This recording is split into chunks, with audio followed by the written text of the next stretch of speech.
नमस्कार दोस्तों, मैं हूं रविश कुमार। दिन को रात बना देंगे, ये तो सिर्फ शुरुआत है। ये शब्द हैं ईरान के जो अब सिर्फ बयान नहीं बल्कि चेतावनी बन चुके हैं। ईरान ने इस बार सिर्फ इजराइल को ही उसकी औकात नहीं दिखाई बल्कि अमेरिका को भी स्पष्ट संदेश दे दिया है कि अब ईरान झुकेगा नहीं और न ही पीछे हटेगा। डोनाल्ड ट्रंप की गीदड़ भभकियों और नेतन्याहू के सामूहिक अत्याचारों का जवाब ईरान ने खुलकर देना शुरू कर दिया है। अब डर किसी और को नहीं बल्कि ट्रंप और नेतन्याहू जैसे ताकतवर समझे जाने वाले नेताओं को लग रहा है, क्योंकि जवाब इस बार सिर्फ कूटनीतिक नहीं सैन्य है।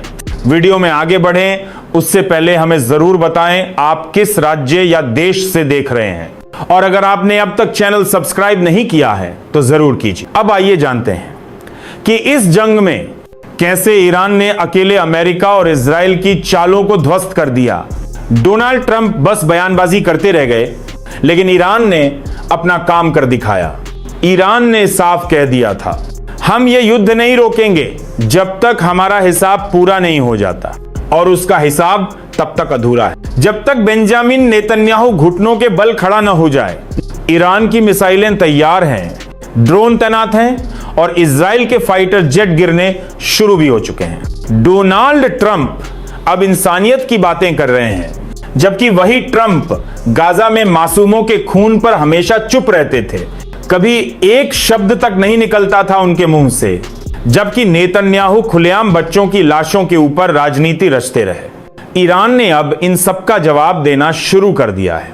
जहां इजराइल की जनता सोच रही थी हमास अकेला है, मुकाबला एक तरफा होगा, वहीं अब उन्हें समझ आ चुका है कि ईरान की एंट्री ने पूरा समीकरण बदल दिया है। तेहरान ने एक एक कर इजराइल के सबसे सुरक्षित माने जाने वाले ठिकानों को टारगेट किया। मोसाद का मुख्यालय, तेल रिफाइनरी, यहां तक कि नेतन्याहू के सरकारी आवास तक को निशाना बना दिया गया। ईरान कह रहा है यह तो सिर्फ शुरुआत है, अभी और हिसाब बाकी है और जो सबूत मांगे गए। ईरान ने F-35 जैसे आधुनिक जेट को गिराने के वीडियो सबूत तक दुनिया के सामने रख दिए। अब अमेरिका को फर्क पड़ रहा है, वो अपने फाइटर प्लेन्स भेज रहा है, लेकिन ईरान ने पूरी तैयारी कर ली है। जरूरत पड़ी तो अमेरिका को भी उसी अंदाज में जवाब मिलेगा। ईरान के सैन्य कमांडर अली खमोई ने साफ कह दिया है, दिन को रात बना दो। इजराइल को उजाला भी अंधेरे जैसा लगे, इतनी तबाही होनी चाहिए। और ये बात अब महज नारा नहीं, जमीनी हकीकत बनती जा रही है। 600 से ज्यादा लोगों की जान जा चुकी है, लेकिन ईरान ने कसम खा ली है, हर एक जान का हिसाब लिया जाएगा।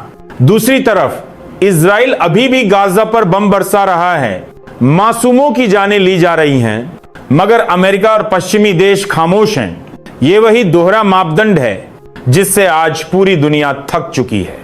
अब सवाल यह है, जब आप गाजा की लाशों पर चुप रहते हैं तो ईरान की प्रतिक्रिया पर चिल्ला क्यों रहे हैं? क्या मासूमों का खून सिर्फ आपके एजेंडे के हिसाब से ही इंसाफ कहलाता है? अब हालात बदल चुके हैं। ओइक, अरब देश और कई मुस्लिम राष्ट्र खुले तौर पर कह रहे हैं इजराइल को अब रोका जाना चाहिए, और जब इतने देश एकजुट हों तो कोई भी तानाशाह, चाहे वो ट्रंप हो या नेतन्याहू, अपना वर्चस्व नहीं चला सकता। इजराइल अब टूट चुका है। नेतन्याहू बार बार अमेरिका को फोन कर रहे हैं, मदद की भीख मांग रहे हैं, लेकिन अब देर हो चुकी है। ईरान ने इजराइल की अर्थव्यवस्था हिला दी है, लॉजिस्टिक्स ठप हो चुकी है, साइबर अटैक से सिस्टम ठप हैं, और नेतन्याहू, अब वही नेतन्याहू कैमरों के सामने कुछ और बोलते हैं, लेकिन उनके चेहरे की घबराहट सब कुछ बयां कर रही है। ये जंग अब शब्दों की नहीं रही, अब ये युद्ध इंसाफ, आत्मसम्मान और जनता की आवाज बन चुका है।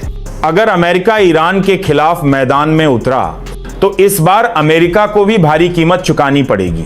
ईरान अकेला नहीं है, पूरी दुनिया देख रही है, और बहुत से लोग कह रहे हैं कि आज ईरान है, कल कोई और होगा। तो जरूरत है इस जंग को खत्म करने की, और सबसे पहले उसे रोकने की, जो हर रोज मासूमों को मार रहा है। बेंजामिन नेतन्याहू अब अपनी हार से ज्यादा दूर नहीं है।